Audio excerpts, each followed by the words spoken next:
Gentlemen, Erev Shabbat Shalom, Chodesh Tov U'Mevorach. We are very lucky, and I'll tell you why we're lucky, because not too many people have the opportunity to gather in this type of setting, in this type of venue, to hear words of Hizuk, words of Musar, ahead of the high holidays. Of course, Rosh Chodesh Elul being tonight, upcoming holidays in 30 days from tonight is going to be Rosh Hashanah, and following Yom Kippur, and all the holy days. First of all, it's unbelievable. We should really thank the board of Sharei Emunah, and of course Mordei Aryeh for this unbelievable event. It's not in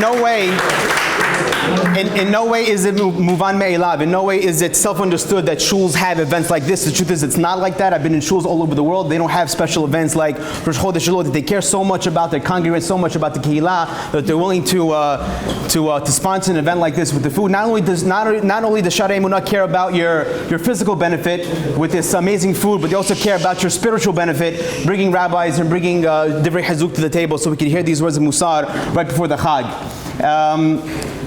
I came here to share a wonderful Hidush. The Hidush comes from a rabbi called Od Yosef Chai, also known as the Ben Ish Chai. The Ben Ish Chai is commenting on a pasuk. We'll get to the pasuk in a minute. There's a famous Tukunei Zohar. The Zohar comes along and he says, it's a deep concept, just focus for a few minutes and then B'ezrat Hashem you'll get it. Each one of the months of the year, Nisan, Iyar, Sivan, Tammuz, v'chule, they represent another name of HaKadosh Baruch Hu. We know Hashem's name is Yud Kei Vav Kei. That's Hashem's regular name. We call it Shem Havaya. Depending on which month you're in, there are 12 different ways to configure Hashem's name of Yud Kei Vav Kei. You could spell it in 12 different ways. There's Yud Kei Vav Kei, there's maybe Vav Hei, Yud Hei. You could spell it in all different ways, and depending on the month, is another configuration of Hashem's name. Says the Zohar, which configuration of Hashem's name is the month of Elul? Says the Zohar, it's Hey Hey Vav Yud. Very good, beautiful. How do you know this? Okay, beautiful. And he says that not only is it configured in this way, it's also corresponding to a pasuk. Let me give you an example. By Chodesh Nisan, that's when Hashem's name is straight. That's Yud Kei Vav Kei. Pasuk says, Yismuch HaShamayim v'dagel ha'aretz. Yoshei Tevot Yud Kei Vav Kei. However, if you look in our month, Elul, which is Hey Hey Vav Yud, is represented by a pasuk in Parashat Veit Hanan. For the benefit of the kehillah, I've written it on the board. Pasuk says, B'tzedakah tiyeh lanu ki nishmor la'asot et kol ha'mitzvah hazot lifnei Hashem Elokeinu kasher tzivanu. That is the pasuk corresponding to, if you look, it's actually Sofer Tevot of Hey Vav Yud. Sofer Tevot B'tzedakah tiyeh lanu ki. Sofer Tevot Hey Vav Hey, which is the Hashem's name in this week's month, Chodesh Elul.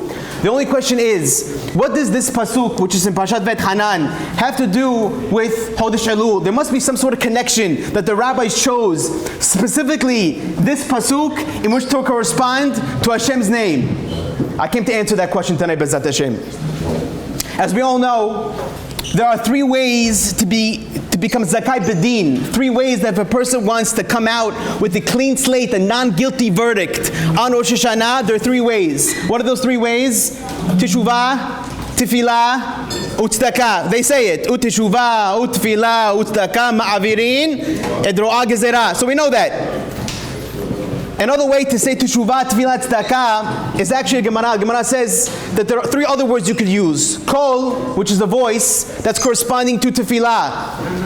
Tzom, which is to fast, which is not to eat, that's corresponding to Teshuvah. That's how a person, he does Teshuvah, by fasting. And finally Mammon. Mammon is money, Tzedakah. So Teshuvah, Tefillah, Utzedakah is also Kol, Tzom, U'Mammon.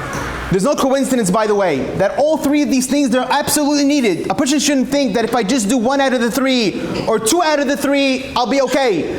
All these three things are important to be Zakai B'din. Kol, Tzom, U'Mammon. Therefore, says the Ben Ish Chai, there's no coincidence that if you take the gematria of these three words, we could do it together. We'll take Kol first. Kuf, that's 100. Vav, that's 6. And Lamed, that's 30. So it's 136. That's Kol is 136. Tzom, Tzadi is 90. Vav is another 6, is 96 plus Mem, which is 40, 136. So Kol is 136. Tzom is 136. Mamon, Mem, 40. Another Mem, 80. A Nun, that's 50, that's 130. Plus Vav, that's 136. So Kol, Tzom, Umamon, they all equal to 136. Says the Ben Ish Chai. The reason why they all equal the same number is because to teach us that you need all three in order to become Zakai Bedin, in order to become guilty, in order to become non-guilty. But Rosh Hashanah, all three of these things are necessary. Therefore says Ben Ish Chai, that if I were to take the number 136 and multiply by 3, which is Kol Tzom Mamon, I get the number 408. Now I know that number means nothing to anybody here, but says the Ben Ish Chai, this is a very important number. How do I know? Because there's a minhag of many kihilot that beginning from Rosh Chodesh Elul, we begin to recite a Mizmor David actually. It's Tehillim number 27, Chav Zayin, the David Mizmor. And in this Tehillim, David HaMelech comes along and he says, and I'll quote you inside, he says, Im tachaneh alai machaneh, that if you have an army that comes to besiege me, lo yar libi, I'm not going to be afraid. Im takum alai milchama, if the war comes, bezot ani boteach, I'm going to be confident in something. However, David HaMelech doesn't tell me what he's confident in. All he says that if an army comes upon me, bezot ani boteach, lo yar libi, I'm not going to be scared. David HaMelech, why? You don't say why you're going to be confident. You don't say why you're not going to be scared. Says the Ben Ish Chai, well, if you take the gematria of Zot, bezot ani boteach, Zayin, which is 7, Aleph, which is 1, which is 8, and Taf, which is 400. 408. Says the Ben Ish Chai, bezot ani boteach. David HaMelech comes along in Tehillim and says, yes, if I have these 3 items, if I call Tzom, Umamon, bezot ani boteach, I'm coming to you, Hashem, with Zot, I'm not afraid. Even all the Melchama, even all the Sitra Achara, even all the evil angels, they could come and they could try to fight against me. However, Zot ani boteach. If I have Zot, if I've called Tzom Umamon, I'm going to be fine, I'm going to be okay. That's why no coincidence that if you look in the Pesukim of Yom Kippur, it says by Aaron Kohen, when he comes inside the Chodesh to pray for Am Yisrael, he says, Bezot yavlo Aaron el HaKodesh. Aaron comes with Zot. What is Zot? It's the 408, it's the Kol, it's the Tzom, and it's the Mamon. And that's Peshat in the Pasuk. Bezot ani boteach. Hashem says, David HaMelech says, as long as I have Zot, I'm going to be okay. There's a famous Al-Sheikh HaKadosh. He comes along and he's interpreting the Pasuk. Pasuk says, Dirshu Hashem bimatzeo. Without the bet. No bet, just Zot. Zayin, Aleph. Bizot is, oh fine, I got it. It's very nice. Beautiful. I got a note in the middle of class, Rabotai, so we got that out of the way. Thank you. Hazago Baruch. Says the Al-Sheikh, Dirshu Hashem bimatzeo. Kira'uhu biyoto karov. A lot of Rabbanim, they use this pasuk as in reference to Aseret Yemei Teshuvah. Dirshu Hashem bihimatzeo. That person should seek Hashem bihimatzeo, when he could be found.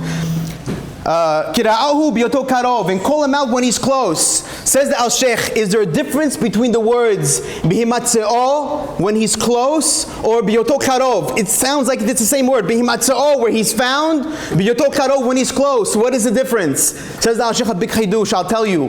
He says bihimatzeo, that's in reference to Aseret Yemei Teshuvah. Hashem is found, Hashem is very close to every single one of us. But when is that? Aseret Yemei Teshuvah. There is a time before Aseret Yemei Teshuvah that Hashem is even closer. That's referring to Kira'ahu biyoto karov. What is karov? Karov is during Dafka, the Chodesh of Elul. That Hashem is considered super close, even more close, even before the closeness of bihimatzeo, of Aseret Yemei Teshuvah. Hashem is considered close right now. And therefore says the Al-Sheikh HaKadosh, it's imperative that we begin the Teshuvah process today. We don't wait until Aseret Yemei Teshuvah to start banging on our hearts and say, Hashem, I'm sorry. We have to start begin today to think, how are we going to be Zakai Bidin? What are we going to come to Rosh Hashanah, Yom Kippur, and say, Hashem, this is what I'm bringing to the table. Bihoto karov. When a person is close, that's in reference to Chodesh Elul. And therefore he says, based on this understanding of the Al-Sheikh and the Ben Ish Chai, we go back to the Pasuk. How is this Pasuk connected to Chodesh Elul? Says the Ben Ish Chai,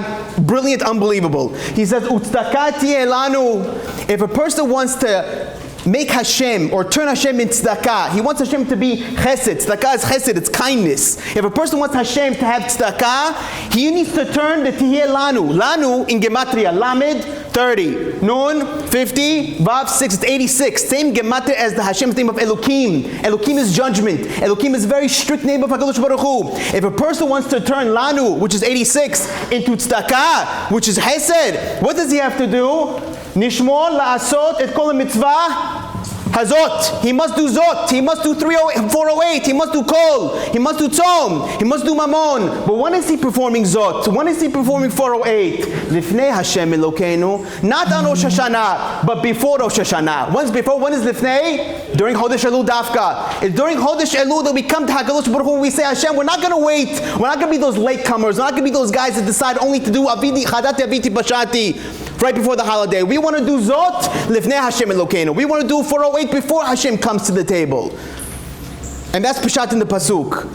If you think about it, Rabotai, the preparation when it comes to the Chag, sometimes it's even more counting in Hashem's eyes than the Chag itself. We all know by Matan Torah, for example. By Matan Torah, we had 50 days of preparation before we got the Torah in Har Sinai, and 3 days after that. And what does it say that we read every single year in the Haggadah Shel Pesach? Hashem, if you would have brought us to Har Sinai, but you would not have given us the Torah, Dayenu. Why would it be Dayenu? I thought the reason why we came to Har Sinai was in order to receive the Torah. Why does it say if we just came to Har Sinai, but we didn't get the Torah, Dayenu? For what Dayenu? Dayenu is because at least we got the preparation.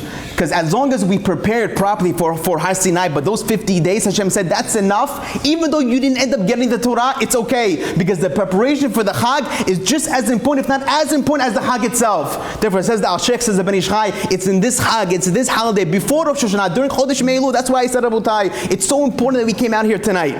Because it takes a zechut to hear these things. That's the honest truth. A person could be driving down the street on Peninsula Boulevard. He has no idea that he has to begin preparing for the Chag during Chodesh Elul. The fact that every single one of you here sitting in your seats, it's a sign from HaKadosh Baruch Hu. Do you have a zechut? What zechut do you have? I don't know. But as long as you hear these words, it was for a reason. Hashem wants you, Davka, to prepare right now. But the question is, why? What's so important about preparing right now? What's so bad that a guy comes along, a couple of days before the holiday, he shaves his face, he goes to the mikveh, he puts on a new suit, hayanu, and he says, like I said on Shabbat, Tiskul Hashem Rabot, a little apple in the honey, then I'm good. What's wrong with preparing right before the Chag? Well, there's a rabbi called Moshe Sternbach. Moshe Sternbach brings a mashal, brings a parable, Lema Davar Domeh. He comes along and he says that it's very expensive to pay for a wedding. We know how expensive weddings could be. And he says that you have a groom who paid for the whole wedding himself. He went from the flowers to the catering, to the ice sculptures, to the drinks, to the bar, everything he paid for his own. And it comes the day of the wedding, he's very excited. He's very excited. He gets to the Khatuna, he gets to the wedding hall early. Of course, he's taking pictures with his new bride and the family. And he's realizing that the wedding is supposed to start at 4 o'clock. And so far it's 3:30, no one has showed up yet.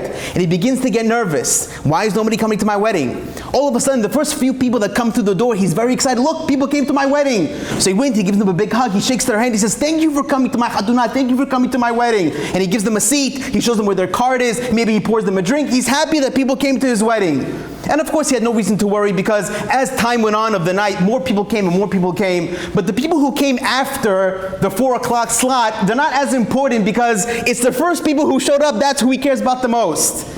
That's the mashal. The nimshal is that in Chodesh Elul, Rabotai, we're preparing for the wedding of HaKadosh Baruch Hu. It's the day on Rosh Hashanah where we come along, we say, Hashem, we're being mamlich you. This is the day where we declare Hashem's dominion over Am Yisrael. And therefore for Hashem, it's like his wedding day. Therefore Hashem says, whoever is the first person through the door, whoever is the first guy that comes in, that's the guy that I'm a mechabed. That's the guy that I'm going to shake his hand, pour him a drink, show him where he's sitting at the table. Because in this situation, Hashem says, the earlier you come in, the better you are for the Chatan. Hashem is the Chatan on Rosh Hashanah. Therefore, we come along and say, Hashem, we're here early. We came to your wedding early. Hashem says, you deserve a zechut. And it's because of that itself, Hashem said, even if you just came to my wedding early, you're deserving of a good petek, of a good letter of non-guilty. If I can tell you one more mashal from a rabbi called Rabbi Gershon Liebman. He comes along and he says that sometimes you have a businessman. And the businessman wants to buy product. However, he doesn't have any money on him. So he goes to the wholesaler, he goes to the seller, he says, listen, I want to buy product. Give me a certain amount. And B'ezrat Hashem, I'm going to pay you. Put it on my tab. Open a credit line for me. The guy says, okay. He opens a credit line. I'm going to pay you back in a few months. Comes back a few months later, I need more product. The guy says, listen, you didn't pay me last time. I'm going to trust you. This is the last time. And he gives him a line of credit, one more month. Comes back a month later and he says, I need more product. The guy says, you still didn't pay me for the past 2 times. I cannot give you anything. What does a smart businessman do? He comes along and he says, for the past 2 months, I'll take care of it soon. But what I take right now, what I take today, I'm going to give you cash. I'm going to give you cash on the spot so you know that I'm trustworthy. And the rest, the line of credit, I'll take care of a different day. Says the wholesaler, listen, I want this guy to be my customer at the end of the day. So therefore, I'm going to give him now, as long as he's giving me cash right now, I'm going to give him the product. As long as the guy can be reliable. That's the mashal. The nimshal is that the past 11 months in the year, gentlemen, we've built up a huge debt by HaKadosh Baruch Hu. There's a lot of money that we owe Hashem. And Hashem comes along on Rosh Hashanah and we say, Hashem, I want another line of credit. I want more product. I want more shidduchim. I want more money. I want more houses. I want more cars. I want more everything. Give me another open line of credit. Hashem says, you've taken the past 11 months on credit, I cannot give you any more. So that when we come along on Rosh Chodesh Elul, on Elul, the month of Elul, we say, Hashem, we're going to give you cash. What is cash? Cash is going to be, listen, unfortunately, Hashem does not accept Zelle, nor does He accept Venmo or any of the other money that we could send Him. Hashem's cash is Torah mitzvot. When we come along, we say, Hashem, we're going to take upon ourselves a little something small, a little bikat hamazon inside the Sidur, a little sheyatzar while we're standing still, a little nitiyat yadayim kidin, a little learning at night. When these are the things that Hashem says, this is my cash. And therefore, if a person is on Rosh Chodesh Elul or the Chodesh Elul, I'm going to give Hashem cash for the credit line that he's opening, Hashem says, I'm going to give it to you. But Rabbi, we have a big issue. What is the big issue? This question I had for many, many years. You're telling me I accept. Everything you told me I accept. I have to begin making teshuvah when? This month and not to wait till the end of the month. However, does it really help? At the end of the day, everybody knows himself. And yes, you're right, this month I'm going to change. I'm going to start going to shul more often. I'm going to start saying korbanot. I'm going to begin putting on tefillin. I'm going to begin keeping kosher. I'm going to begin keeping Shabbat. I'm going to begin learning at night. I'm going to do all these things. But what happens after a few weeks pass by? Let's go, be honest. What happens after a few weeks pass by? We kind of forget about our kabbalot. We kind of forget about it. Listen, what's the worst thing that can happen? So I did it. So I missed my New Year's resolution. Is that the end of the world? Everybody knows each other. Everybody knows that this is not the first time on the road. It's not our first rodeo, as they say.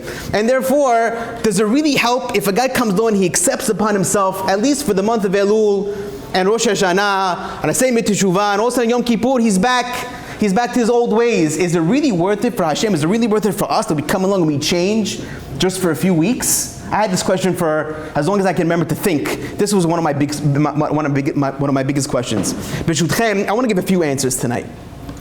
There's a Hazon Ish.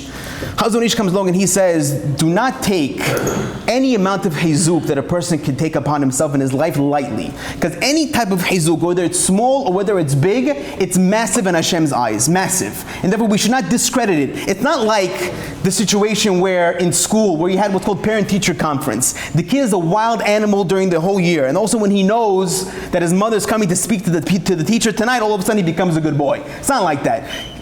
Even though it's worth something in the teacher's eyes, Hashem says, as long as you change just a little, even if the hizuk is just for a couple of weeks, Hashem says, I take that hizuk to the bank. There's a famous story that I read with Chacham ben Zion Abba Shaul. Chacham ben Zion was once visited by a very sick man who had kidney stones. And these kidney stones was causing the man a lot of pain. He said, it was causing me so much pain that I'd rather just commit suicide. And this man was not religious. And Chacham ben Zion says, come sit down, let's learn a pasuk in the Torah. He says, Rabbi, I'm coming to you to complain about kidney stones, and you tell me to come read a pasuk in the Torah. I'm not interested.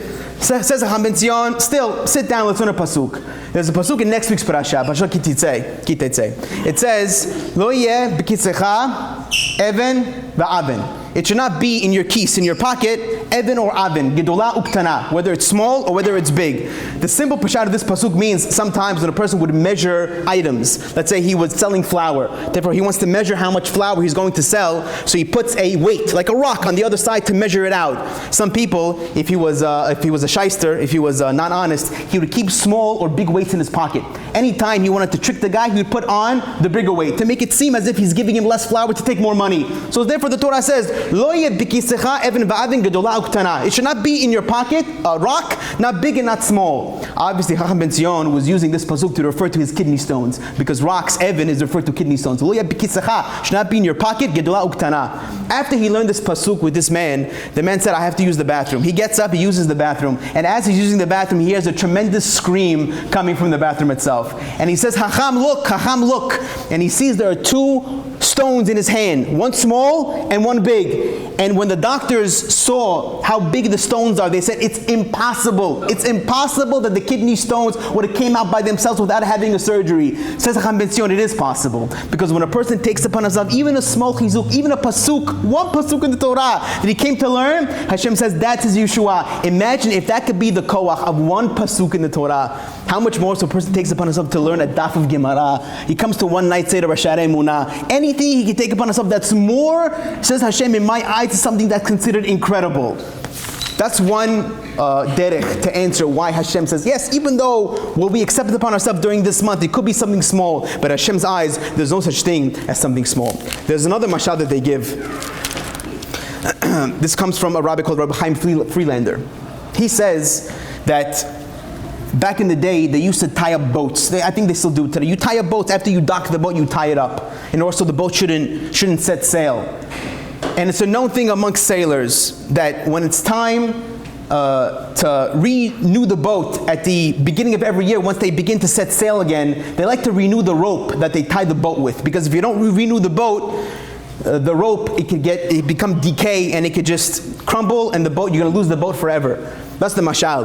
And the mashal, he says, is that each one of our nishamot has a rope around it. And that rope, throughout the whole year, it begins to decay. And sometimes we have to switch the rope in order for that rope to last the entire year. Says Rabbi Chaim Freelander that in Elul, for Rosh Hashanah, when a person takes upon himself new ways, when he does new things and new ways to get closer to Hashem, he's being machlif the chedil. He's switching up the rope. It's the rope now, this is the rope that's going to last his neshama throughout the entire year. And yes, even though that this Kabbalah, this whatever we accept upon ourselves only lasts a couple of weeks, it doesn't matter. Because at the end of the day, he switched the rope. And once you switch the rope, that rope that you put, even though you don't have the same rope now, it's going to last you throughout the entire year. The next answer is a little more hazak, a little more in depth, and I'll explain it to you. The most painful of the Arba Mitot Beit Din, the 4 types of deaths that Beit Din gives out, is what's called sikila, which is stoning. They basically hit the guy and they throw him off the building, and if he doesn't die, they stone him to death. That's the most painful type of death that a person can endure by the hands of the Beit Din. The less punishment is what's called chenek, where they basically choke the guy until he dies. But again, most painful, skila. Less painful, chenek. There's an interesting punishment when it comes to a woman, ishet ish shezinta, a woman who commits infidelity against her husband. She began to become non-honest against her husband. The punishment for ishet ish shezinta, a woman who committed infidelity against her husband, is chenek. They choke her to death. However, if it's a na'ara hame'orasa, if it's a woman who wasn't married, she was just engaged to her husband, halachic engagement, not considered married, she gets skila. The same situation, she cheated on her husband, she gets skila, she gets the worst amongst the punishment, and the rabbis want to know why. If you were to ask me if a married woman is dishonest with her husband, I think the death penalty should be much more severe, because at the end of the day, the emotional damage that a husband endures from his wife being with another man is much more worse. At the end of the day, he has women with his children. He shared samahot with this woman. They went on vacation together. They bought a house together. They bought cars together.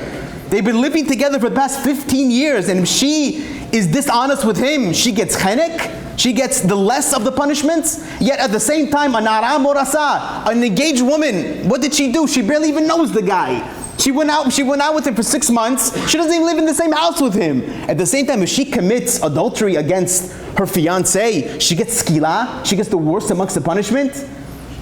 Is the question clear, Rabotai? The answer says, this is actually Rashi on the spot. Rashi says it all depends. It's what's called the fear factor. Was the woman afraid when she committed the sin?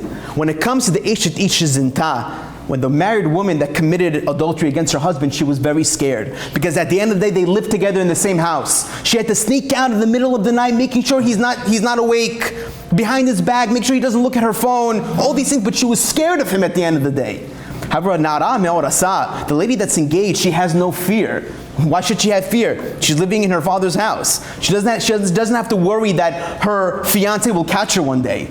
And therefore, says Rashi, the reason why she gets the worst punishment is because there's no fear factor.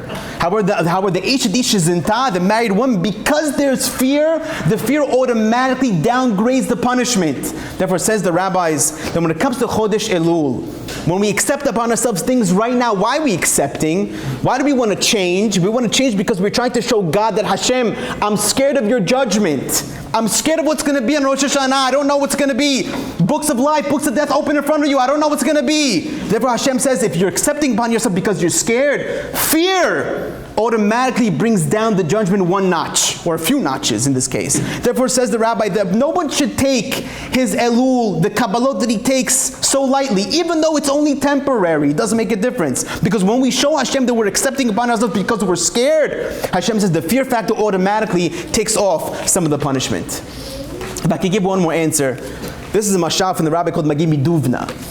Magi Miduvna says that one time there was a king, and the king, he wanted to fashion a brand new cup, a brand new silver cup, of course a goblet in order to drink his wine out of.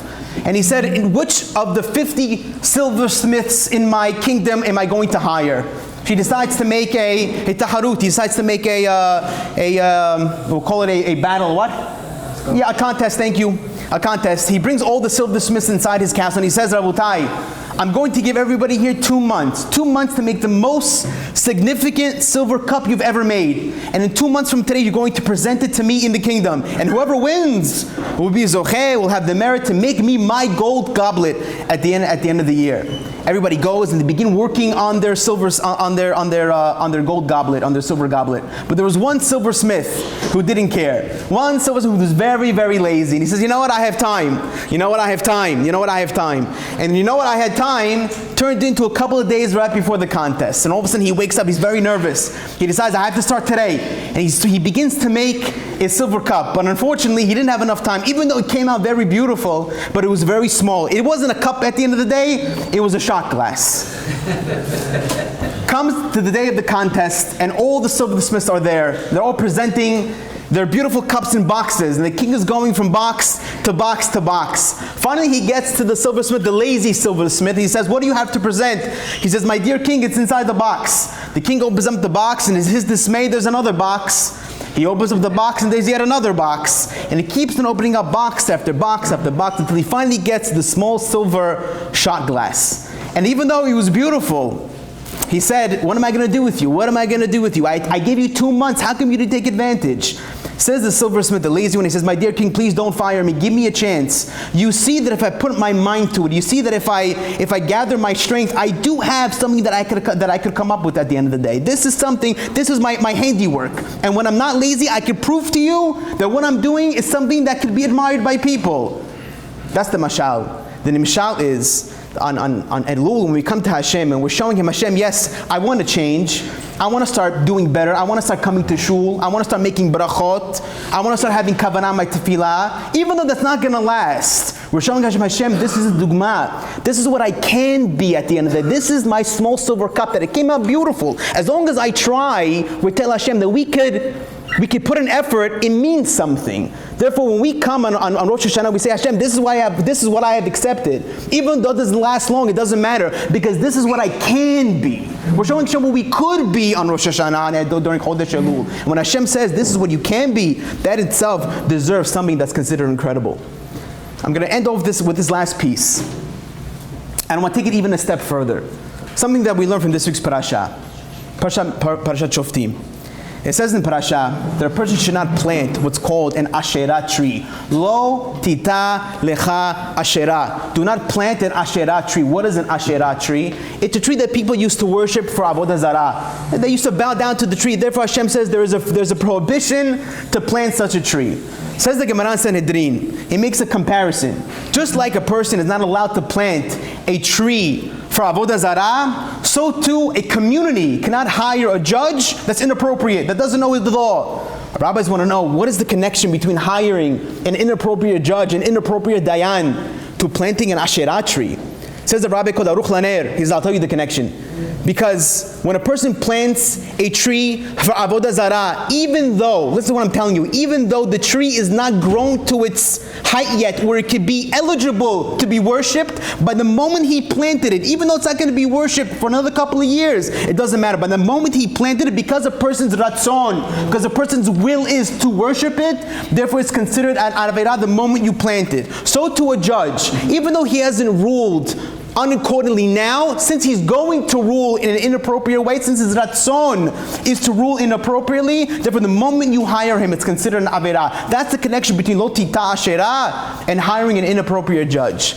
Based on this, I want to say that if a person's ratzon to do something negative is considered a sin, how much more so when a person's ratzon is to do something positive?